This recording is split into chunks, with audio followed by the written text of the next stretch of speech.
திரு அரிமேய விண்ணகரம். திருமங்கல மங்களாசாசனம் செய்யப்பட்ட 108 திருப்பதிகளில் 29வது தலம் இது.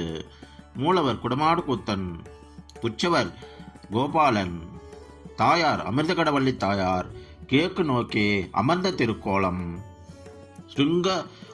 உச்ச சிருங்க விமானம், சூரிய புஷ்கரணி. ஹரி அதாவது விஷ்ணு மேவி இருக்கும் அதாவது தங்கி இருக்கும் இடம் என்பதால் அரிமேய விண்ணகரம் என்று பெயர் பெற்றது. கொடிமரம் கிடையாது.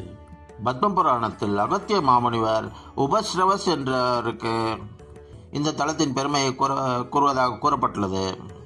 உதங்க முனிவர் என்பவர் மகாவிஷ்ணுவை குடமாடு கூத்தராக தரிசிக்க வேண்டி இந்த தலத்தில் பல காலம் தவமியேற்றினார். அவருடைய தவத்திற்கு மெச்சி பெருமாள் குடமாடு கூத்தராக தரிசனம் தருகிறார். திருமங்க தனது மங்களாசாசனத்தில் குடமாடு கூத்தராகவே மங்களாசாசனம் செய்கிறார். திருநாங்கூரில் நடைபெறும் 11 கருட சேவை உற்சவத்தில் இந்த தலத்தை பெரும்பாலும் கருட பகவானில் காட்சி தருகிறார்.